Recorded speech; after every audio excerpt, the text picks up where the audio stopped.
Hello students, good morning all of you. अपना जो second paper चल रहा था, ठीक है, अप्लाइड जूलॉजी वाला, जो अप्लाइड जूलॉजी, इथोलॉजी और बायोस्टैटिक्स, जिसके अंदर अपना जो पहला सेक्शन अप्लाइड जूलॉजी है वो हमने लास्ट क्लास तक अध्ययन कर लिया था। अब सेकंड सेक्शन स्टार्ट करते हैं, इथोलॉजी। ठीक है, तो सेक्शन सेकंड का चैप्टर फर्स्ट है इथोलॉजी एंड इंट्रोडक्शन, व्यवहार की एक परिचय। इथोलॉजी एंड इंट्रोडक्शन, व्यवहार की एक परिचय। ठीक है, तो व्यवहार की को जानने से पहले अपन देखते हैं कि व्यवहार क्या होता है। ठीक है, तो सबसे पहले देखते हैं कि व्यवहार होता क्या है। देखिए, प्रत्येक जो जीव है वो प्रत्येक जीव अपने आवास व अपनी जाति के जीवों के प्रति, प्रत्येक जीव है वो अपने आवास व अपनी जाति के जीवों के प्रति एक विशेष अनुक्रिया प्रदर्शित करते हैं। अपने आवास व जाति के जीवों के प्रति एक विशेष अनुक्रिया प्रदर्शित करते हैं, जिसे ही व्यवहार कहा जाता है। प्रत्येक जो जीव है वो अपने आवास व अपनी जाति के जीवों के प्रति विशेष अनुक्रिया प्रदर्शित करते हैं, जिसे ही व्यवहार कहा जाता है। ठीक है, या फिर जीवों के द्वारा उद्दीपनों के प्रति, जीवों के द्वारा उद्दीपनों के प्रति दर्शाई गई अनुक्रिया,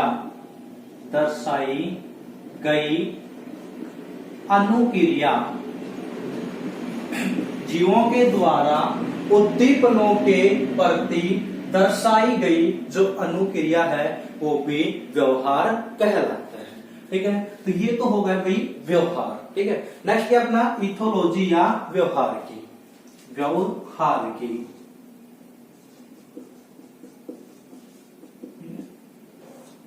व्यवहार का वैज्ञानिक अध्ययन,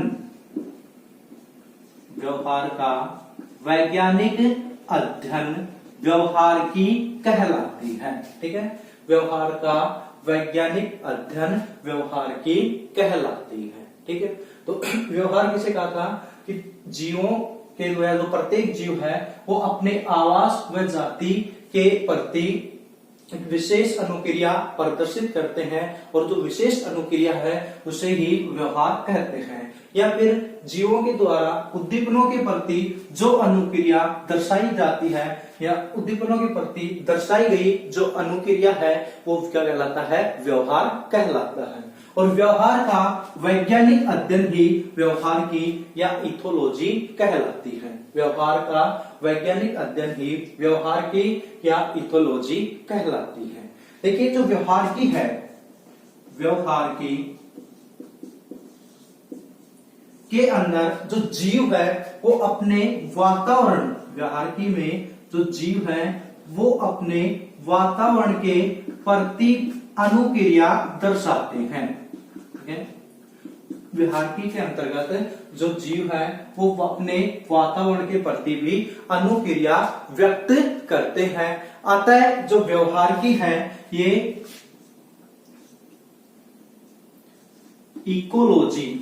इकोलॉजी या पारिस्थितिकी से संबंधित होती है। ठीक है, व्यवहारिकी है, व्यवहारिकी में जीव अपने वातावरण के प्रति भी अनुक्रिया दर्शाते हैं, इसलिए व्यवहारिकी इकोलॉजी या पारिस्थितिकी से भी संबंधित होती है। ठीक है, तो ये तो हो गए भी व्यवहारिकी किससे संबंधित है, इकोलॉजी से। आगे देखो, व्यवहारिकी या तो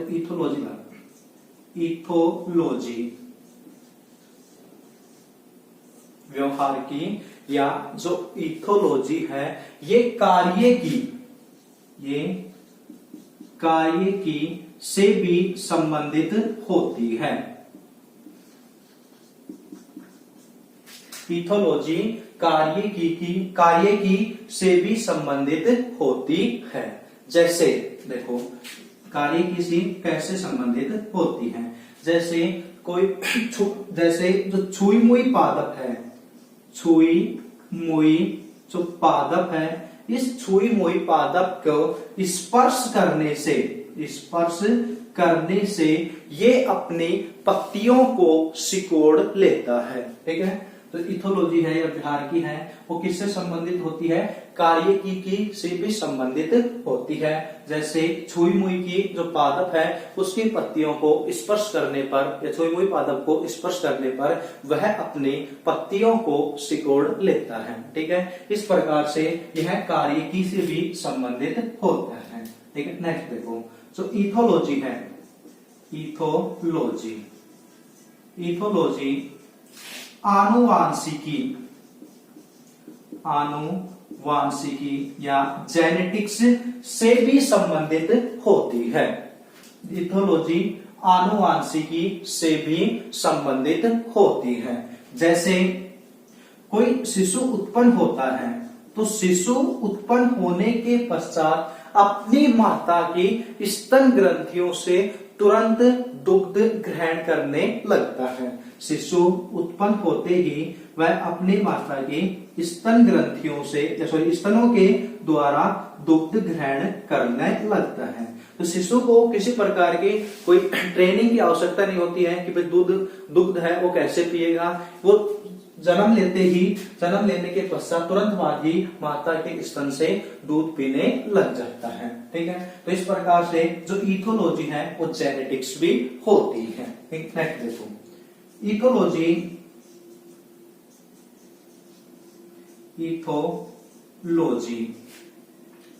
जाति विशिष्ट होती है, व्यवहार की जाति विशिष्ट होती है। इथोलॉजी है ये जाति विशिष्ट भी होती है। कैसे होती है देखिए, जैसे देखो मुर्गे व मोर मादा को रिझाने के लिए, मुर्गे व जो मोर है वो मादा को मैथुन के लिए रिझाने के लिए अपने पंखों को विशेष प्रकार से फैला करके नृत्य करते हैं। मुर्गे व मोर मैथुन के लिए मादा को रिझाने के लिए अपने पंखों को विशेष प्रकार से फैला करके नृत्य करते हैं। अब ये जो नृत्य है वो केवल मुर्गे व मोर के अंदर ही ये जो क्रिया है या ये जो व्यवहार है, ये व्यवहार केवल मुर्गे व मोर के अंदर ही पाया जाता है। इसलिए व्यवहार की है या इथोलॉजी है वो जाति विशिष्ट होती है। सेकंड एग्जांपल देखो, जो कबूतर है, नर कबूतर मादा कबूतर को मैथुन के लिए रिझाने के लिए, मैथुन की क्रिया के लिए रिझाने के लिए विशेष प्रकार की संगीतमय ध्वनि निकालता हुआ नृत्य करता है। जो नर कबूतर है, ये नर कबूतर विशेष प्रकार की संगीतमय ध्वनि निकाल करके नृत्य करता हुआ ये मादा को अपनी ओर आकर्षित करता है या उसको रिझाता है। ठीक है, इसके अलावा देखो जो जंगली हिरण की एक प्रजाति है इलेपस। जंगली हिरण की प्रजाति इलेपस, इस इलेपस प्रजाति की जो मादा है ये प्रारंभ के अंदर जो नर इसके साथ मैथुन की क्रिया के लिए आता है, मैथुन की क्रिया करने के लिए आता है, तो उस नर को पहले मैथुन की क्रिया करने से रोकती है। जंगली हिरण की प्रजाति इलेपस की जो मादा है वो मादा जब कोई नर प्रारंभ में या पहले मादा से मैथुन की क्रिया के लिए आता है तो ये मादा है वो उसको मैथुन से रोकती है तथा मैथुन से रोकने के कारण और कोई जो दूसरा नर है या दूसरा नर हिरण है वो वहां पर आ जाता है, जिससे यानी उसको तो इडिपस है वो पहले नर को तो वो मैथुन की क्रिया करने से रोक रही है, जिसके कारण जो दूसरा नर है वो वहां आ जाता है। अब इन दोनों नरों में युद्ध होता है और युद्ध के अंदर जो नर जीतता है वो ही मादा के साथ मैथुन की क्रिया करते हैं। ठीक है, ये जो सारी क्रियाएं हैं, ये सारी की सारी क्रियाएं केवल जिस जाति के जीवों में पाई जाती है उसी जाति के जीवों में ही देखने को मिलती है। ऐसा नहीं है कि ये क्रिया किसी एक जाति में होकर सभी जाति में होती, केवल एक ही जाति में ये व्यवहार पाया जाता है। इसलिए जो इथोलॉजी है वो जाति विशिष्ट होता है। ठीक है, नेक्स्ट देखो, जो इथोलॉजी है, इथोलॉजी, ये इथोलॉजी तंत्रिका तंत्र व अंतःस्रावी तंत्र व अंतःस्रावी तंत्र से भी संबंधित होती है। व्यवहार की यह जो इथोलॉजी है वो तंत्रिका तंत्र व अंतःस्रावी तंत्र से भी संबंधित होती है। जैसे जैसे जो मादा कबूतर है, इस मादा कबूतर को अगर नरों से अलग कर दिया जाए, ये नर कबूतरों से अलग रखा जाता है, मादा कबूतर को नर कबूतर से अलग या पृथक रखा जाता है, तो मादा कबूतर के अंदर अंड प्रजनन की क्रिया बंद हो जाती है या समाप्त हो जाती है।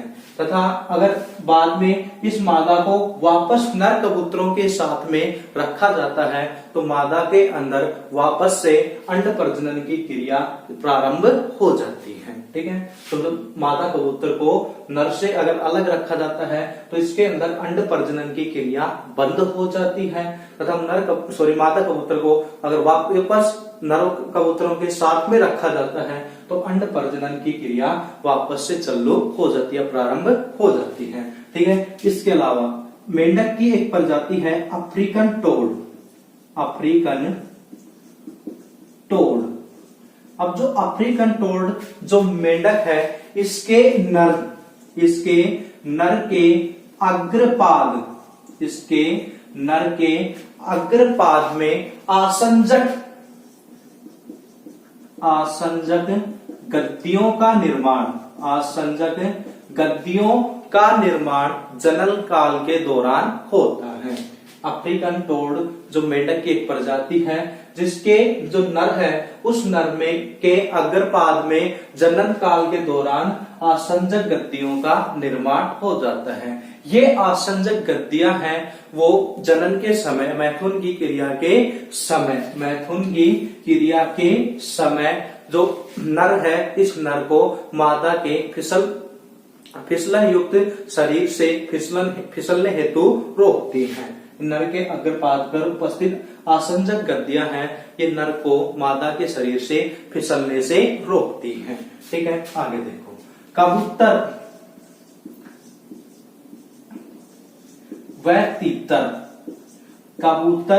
व तीतर की आहारनाल के क्रोप भाग, कबूतर व तीतर के आहारनाल का जो क्रोप भाग है, ये क्रोप भाग परिवर्धित होकर के इसके द्वारा क्रोप मिल्क का स्राव किया जाता है। कबूतर व तीतर के अंदर जो इसके आहार नाल का जो क्रोप भाग होता है, उस क्रोप भाग के क्रोप भाग परिवर्तित होकर के क्रोप मिल्क का स्राव करता है और इसका उपयोग कबूतर और तीतर है ये अपने शिशुओं को पोषण प्रदान करने के लिए करते हैं। इन क्रोप मिल्क को ये अपने शिशुओं को पोषण के रूप में प्रदान करते हैं। ठीक है, ये जो सारी की सारी क्रियाएं, ये जो मादा कबूतर है, अफ्रीकन टोड है, कबूतर और तीतर में क्रोप मिल्क का स्राव है, ये जो सारी की सारी क्रियाएं हैं वो तंत्रिका तंत्र व अंतःस्रावी तंत्र से संबंधित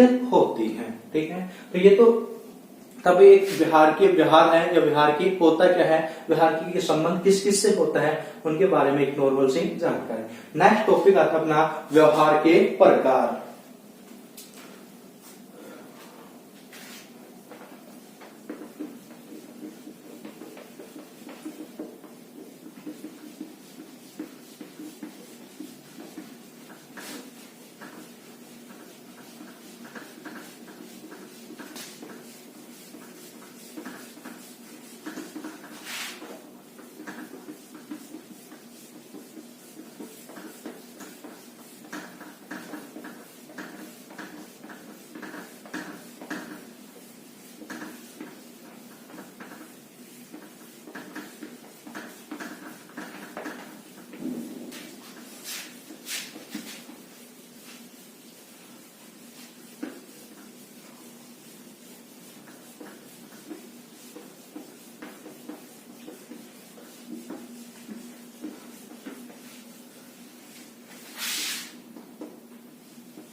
व्यवहार के प्रकार।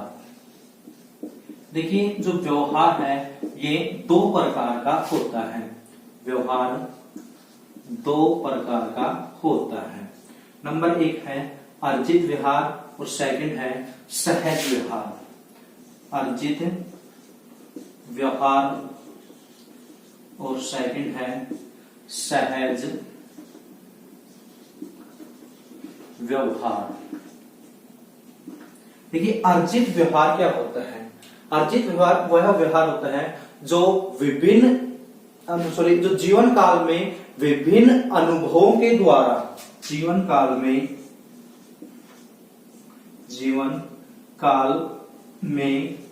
विभिन्न अनुभवों द्वारा प्रदर्शित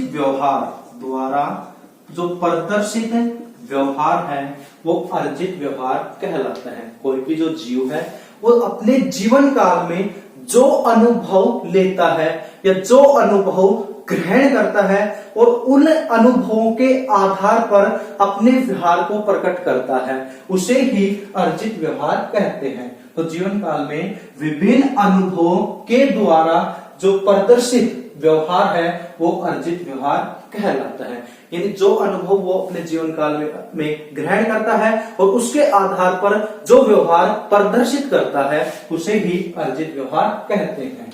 सेकंड है नंबर 2 सहज व्यवहार।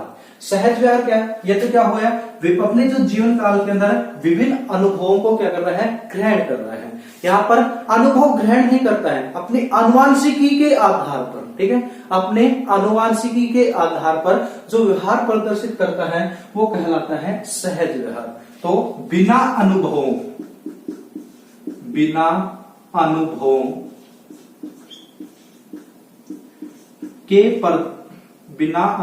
के प्रदर्शित आनुवांशिक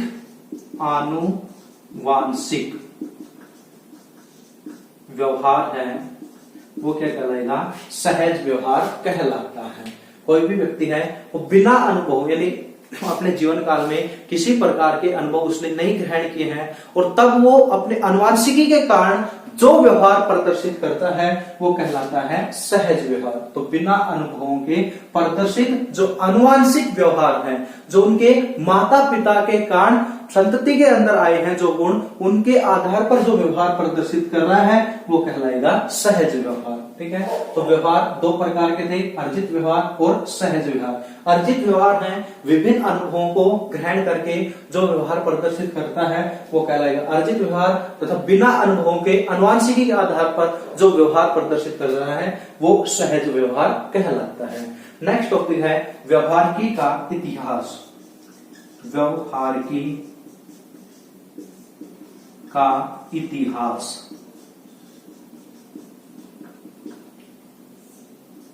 व्यवहारिकी का इतिहास। देखिए व्यवहारिकी के बारे में सबसे पहले 1855 में, व्यवहारिकी के बारे में सबसे पहले 1855 में एबिन Ghosh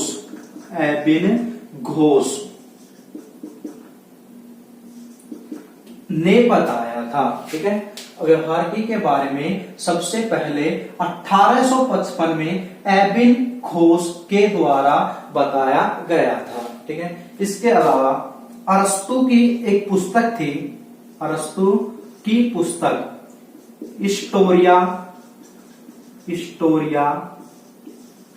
एनिमिलियम।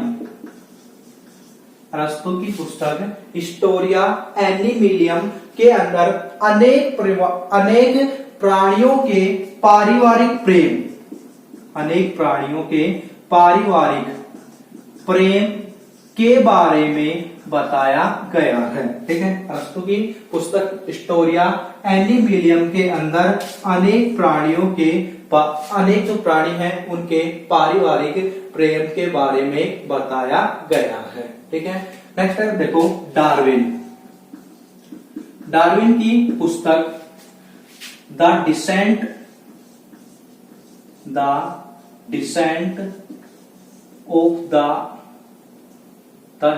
Of the man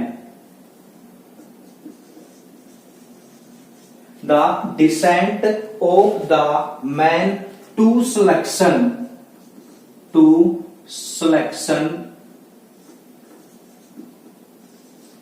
in relation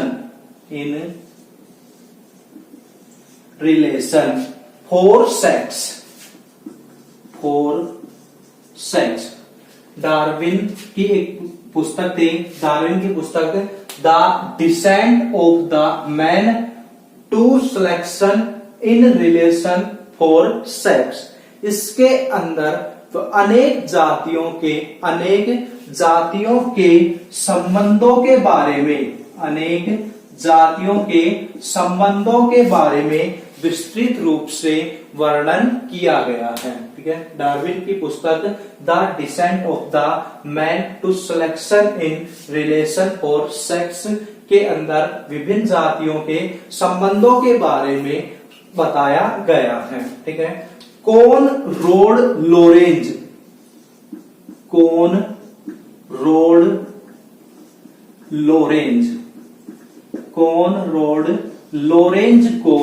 आधुनिक